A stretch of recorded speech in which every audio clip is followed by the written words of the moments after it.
오늘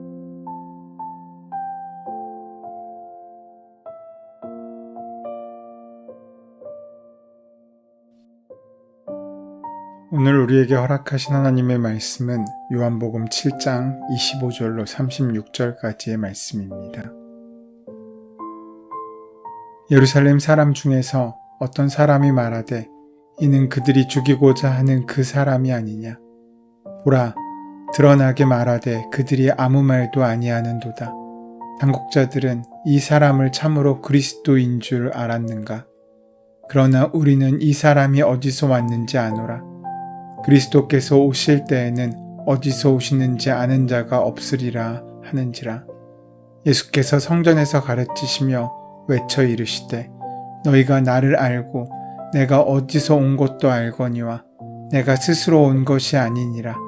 나를 보내신 이는 참되시니 너희는 그를 알지 못하나 나는 아노니 이는 내가 그에게서 났고 그가 나를 보내셨음이라 하시니 그들이 예수를 잡고자 하나 손을 대는 자가 없으니 이는 그의 때가 아직 이르지 아니하였음이로라.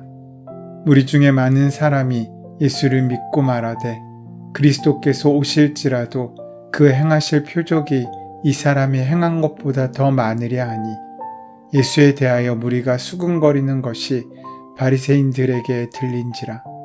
대제사장들과 바리새인들이 그를 잡으려고 아랫사람들을 보내니 예수께서 이르시되 내가 너희와 함께 조금 더 있다가 나를 보내신 이에게로 돌아가겠노라.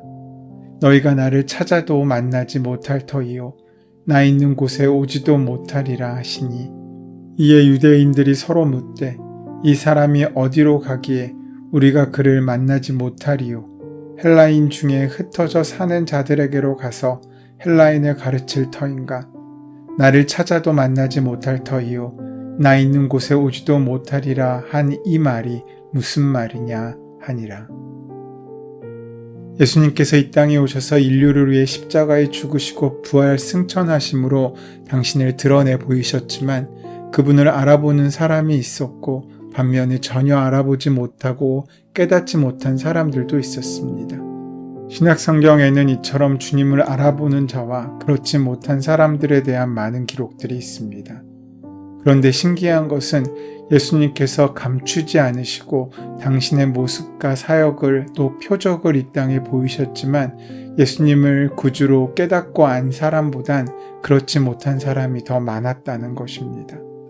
오늘 본문에도 예수님을 알아보지 못한 사람들에 대한 이야기가 등장합니다. 예수님께서는 초막절 중간에 예루살렘으로 올라가셨습니다. 올라가실 때는 드러나지 않게 비밀리에 가셨지만 그곳에서 사역하실 때에는 공개적으로 드러나게 하셨습니다. 예수님의 이러한 공개적인 사역을 보고 사람들은 다시 주님께로 몰려들기 시작합니다. 그 중에는 주님을 믿고자 하는 사람들도 있었지만 의심하며 믿지 못하는 사람들도 있었고 오히려 예수님을 어떻게 잡아 죽일까 하며 때를 기다리던 당국자들도 있었습니다. 그러는 가운데 무리 중에 누군가가 이렇게 질문합니다. 나사렛 예수라는 사람이 이렇게 공개적으로 활동을 하고 있는데 왜 당국은 그를 붙잡지 않는가? 이미 지난 6월절에 예루살렘 성전을 정화하시고 여러 표적을 행하셨던 예수님에 대한 많은 소문들과 소식들을 사람들은 알고 있었습니다. 또한 유대 지도자들이 예수님을 제거하려고 계획했던 것 역시 공공연하게 알려진 사실이었습니다. 그런데 그런 당국자들 앞에 그들이 찾고자 했던 예수님이 눈앞에 있는데도 왜 붙잡지 않느냐고 물어보고 있는 것입니다. 오늘 본문을 보면 예수님을 바라보는 사람들의 각각의 시선들이 있습니다. 어떤 사람들은 메시아라고 하고 어떤 사람들은 메시아가 아니라고 합니다. 메시아는 오랫동안 기다려왔던 그들의 소망이자 바람이었습니다. 아마도 수많은 사람들이 그 반절한 바람에 의해 수없이 착각도 했었을 것입니다. 어쩌면 그것을 분별해내야만 하는 종교 지도자들의 입장에서는 매우 비판적인 눈으로 지금 눈앞에 계신 예수님을 바라보아야만 했을 것입니다. 그런 입장으로 생각하면 당시 종교 지도자들의 주저함이 이해하지 못할 바는 아닙니다. 아마도 수없이 많은 자칭 메시아가 그들 앞에 나타났었을지도 모릅니다. 그들 가운데는 나름 능력을 지닌 사람들도 있었을 것입니다.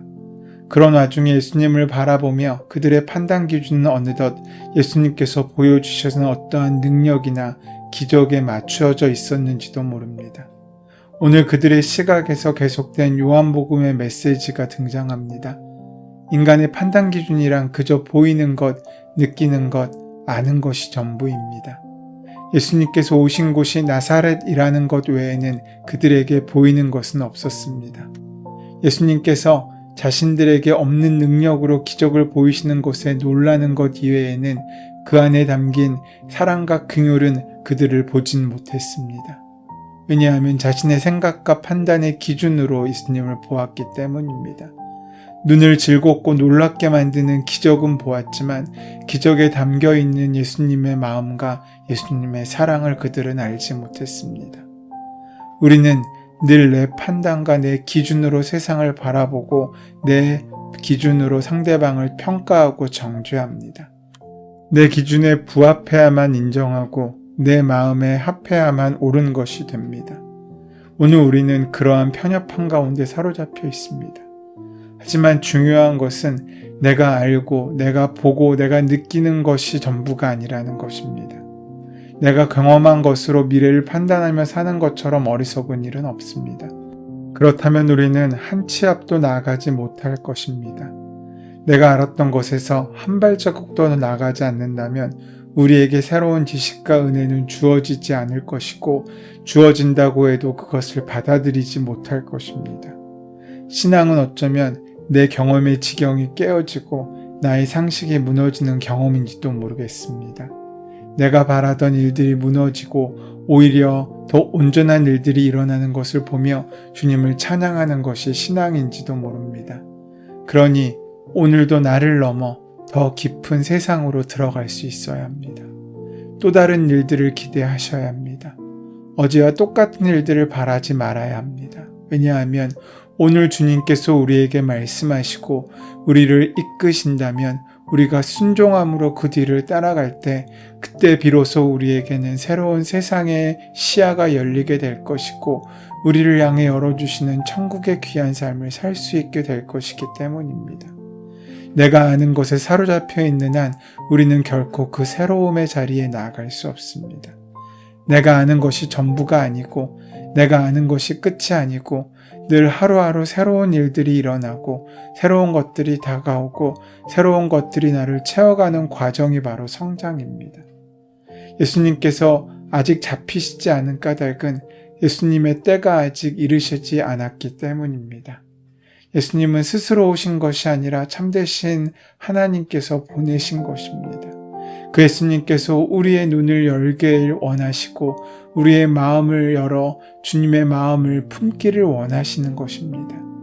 그 일을 이루시기 전까지 그 하나님의 때가 이루어지기 전까지 예수님께서는 그 사명을 감당하셔야 했습니다. 그러시기에 아직은 그 때가 이르지 않았기에 잡히시지도 않고 예수님의 사역을 온전히 감당하고 있으신 것입니다.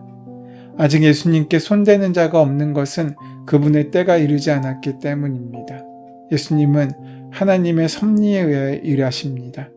하나님과 가깝고 말씀과 율법을 따라 살고 있다고 자부하던 유대인들은 스스로가 하나님과 가장 친밀하고 그분이 자신을 보내셨다고 주장하고 있는 예수님을 차마 볼 수 없었습니다. 그래서 예수님을 잡고자 했지만 손을 대지는 못했습니다. 아직 주님의 때가 이르지 않았기 때문입니다. 시간상으로는 약 6개월 후에 주님은 당국자들에게 체포당하게 되시는데 그때는 하나님의 때가 임박할 때였습니다. 예수님은 항상 하나님 아버지와 동행하시며 하나님의 뜻을 구하며 하나님의 타이밍에 따라 움직이셨습니다. 우리 역시 예수님께서 무슨 일을 행하실 때나 어떤 것들을 결정하실 때 하나님의 뜻과 하나님의 때를 구하고 기다리는 삶을 살아야 합니다. 31절부터 36절까지의 말씀은 그렇게 잡으려고 하는 무리들과 그에 대하여 당신의 거취를 말씀하시는 예수님의 대화가 이어집니다. 초막절을 전후로 예수님을 믿지 못하는 자들이 드러납니다. 가까운 가족들로부터 시작해서 예루살렘에 올라온 각처의 유대인들, 예루살렘에 거주하는 사람들, 종교 지도자들까지 예수님에게 적대적이고 불신하는 세력으로 확장되어 갑니다. 그들이 다른 것을 본 것이 아닙니다. 그들 역시 같은 것을 보고 같은 표적을 바라보았습니다. 하지만 같은 것을 보고 있지만 전혀 다른 선택을 하고 있는 것입니다. 복음을 증언하시는 공생애 동안 예수님은 언제나 외로운 자리에 있으셨고 죽음의 위협을 받으셔야만 했습니다. 급기야 종교 지도자들은 예수님을 잡으려고 성전을 지키는 군인들까지 보냅니다. 하지만 예수님은 아직 잡히실 때가 아니셨기에 잡히시지 않았습니다. 아직 때가 남아있을 때 예수님이 들려주시는 복음을 우리도 듣고 회개해야 합니다. 때가 차면 예수님을 찾아도 만날 수 없고 예수님이 계신 곳도 갈 수 없기 때문입니다. 그 무엇으로도 예수님과 복음의 길을 막을 수 없습니다. 고난의 폭풍우가 다가오는 중에도 예수님을 믿는 자들은 더욱더 늘어갑니다. 오히려 폭풍에 밀려 속히 배가 육지에 도달하는 것처럼 예수님의 표적에 대한 소문은 더욱더 빠르게 퍼지고 확산되어 나갑니다. 예수님의 말씀을 듣고 예수님을 죽이려는 무리와 예수님을 믿고 증언하는 무리가 모두 많아진 것입니다. 천국의 복음은 이러한 긴장 상태 속에서도 점차 확장되어 나가며 사람들을 주님 앞으로 인도하는 믿음의 증거 또한 견고해집니다. 보통 믿음의 3요소를 지식, 동의, 신뢰라고 합니다. 그러나 여기 무리들의 믿음은 지식과 동의, 인정하는 것까지 있었을지는 몰라도 적극적인 신뢰와 헌신, 복종과 위탁까지는 연결되지 않았을 것입니다. 우리도 예수님을 단순한 지식적 동의나 일시적이고 현세적인 믿음으로 믿고 있는 것이 아닌지 돌아볼 수 있어야 합니다. 예수 그리스도를 유일한 구원자와 주님으로 믿고 온전히 신뢰하고 순종하는 삶을 살아갈 때 우리는 구원받을 수 있습니다. 이제 예수님을 잡으려는 사람들의 움직임이 시작됩니다. 예수님을 잡고자 하는 세력이 구체적으로 바리새인들임이 명시됩니다. 바리새인들은 아랫사람들, 즉 성전 경비대를 보내서 예수님을 잡고자 했습니다. 예수님을 싫어했던 바리새인들과 예수님을 믿고자 서로 수군거렸던 무리들 사이에 계시던 예수님은 당신의 거취에 대해서 말씀하십니다. 예수님께서는 그들이 예수님께 오지 못할 것이라고 말씀하십니다. 이 말씀은 영적인 의미를 담고 있지만 사람들은 육적인 의미로 받아들여서 어떻게 내가 가지 못할 곳이 있고 예수님이 우리가 가지 못할 곳에 숨으실 수 있을까라고 반문합니다. 예수님의 말씀은 영적인 의미의 말씀이셨지만 육적인 시각을 가진 자들은 도무지 깨닫지 못하고 있었습니다. 눈에 보인다고 보는 것이 아닌 것처럼 또 곁에 있다고 만난 것이 아닌 것처럼 예수님께서도 그런 의미에서 우리에게 말씀하십니다. 예수님께서 우리 곁에 있으셔도 우리가 예수님을 알지 못하고 예수님을 만나지 못할 수 있습니다. 우리의 영안을 열어 그렇게 우리와 함께 하시는 주님을 온전히 바라보고 온전히 붙잡고 살아갈 수 있을 때 우리는 날마다 하나님의 은혜를 만나고 누리는 천국의 삶을 경험할 수 있게 될 것입니다. 우리의 인생 여정에도 주님은 늘 함께 하십니다. 우리가 그 주님을 보고 있는지, 함께 동행하고 있는지, 만나고 있는지 우리 스스로 돌아봄으로 말미암아 오늘 하루 그 주님을 온전히 만나는 귀한 일들이 우리 삶 가운데 일어나게 되기를 소원하고 축원합니다. 은혜의 주님, 주님이 오래 참으시며 심판을 늦추시는 이때가 회개와 결단의 때임을 깨닫고 돌이킬 수 있도록 역사하여 주시옵소서. 하나님을 인정하지 않는 세상의 풍조 속에서도 오직 구원의 역사는 이루어지고 있음을 믿습니다. 치우침 없는 발걸음으로 주님과 동행하게 하여 주시옵고 주님께서 원하시는 그곳에 주님과 함께 있어 복음 전파의 귀한 삶에 함께하는 동참하는 귀한 은혜를 허락하시고 함께하여 주시옵소서. 우리 주 예수 그리스도의 이름으로 기도드립니다. 아멘. 이제 오늘 이 아침 우리에게 허락하신 말씀이 나에게 주시는 말씀으로 온전히 만나지기 위하여 함께 깊이 본문의 말씀을 묵상하시고 기도하시는 시간 가지도록 하겠습니다. 함께 기도합니다.